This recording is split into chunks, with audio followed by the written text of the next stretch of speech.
Bonjour les amis, aujourd'hui je vais vous présenter la recette des spaghettis alla puttanesca. C'est une recette très répandue dans toute l'Italie, centre et sud en particulier, où les ingrédients, les tomates, les capres, les olives, les anchois sont abondantes.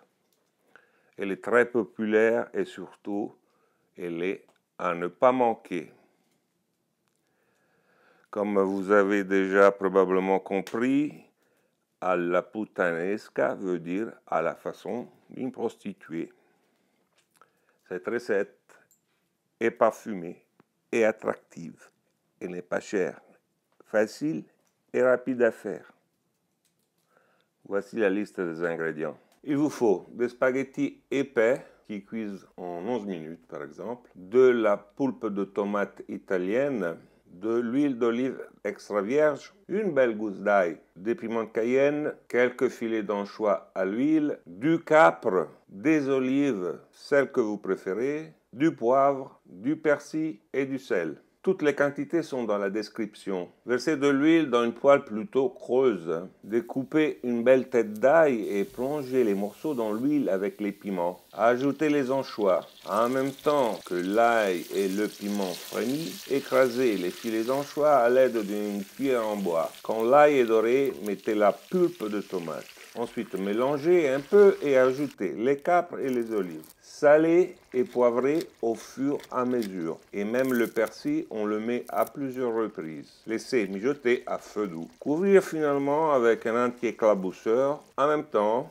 plongez les pâtes dans l'eau bouillante et salée et les faire cuire 8 minutes avant de les égoutter. Pensez à mélanger 2 fois les pâtes durant la cuisson. Égouttez les pâtes en gardant 2 tasses d'eau de cuisson salée et riche en amidon. Ajoutez ensuite les pâtes dans la poêle avec la sauce qui est en train de frémir. Mélangez bien. Terminez la cuisson des pâtes 3 minutes dans cette poêle en ajoutant de l'eau de cuisson au fur et à mesure pour que ça ne dessèche pas trop. Mais attention de ne pas mettre trop d'eau. Les pâtes doivent être cuites al dente. À ce moment-là, dressez l'assiette, parsemenez du persil râpé et dégustez fumant. Voilà les amis, simplement en ajoutant 3 ingrédients, les anchois, les olives et les capres, on a transformé une recette basique comme celle de la sauce arrabbiata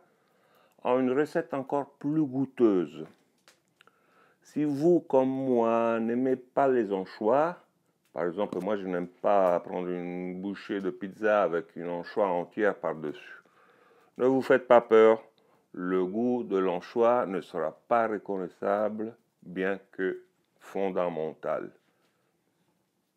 Dites-moi ce que vous en pensez de cette recette dans les commentaires. Likez la vidéo, abonnez-vous à la chaîne et aimez la page. Ciao les amis et à bientôt.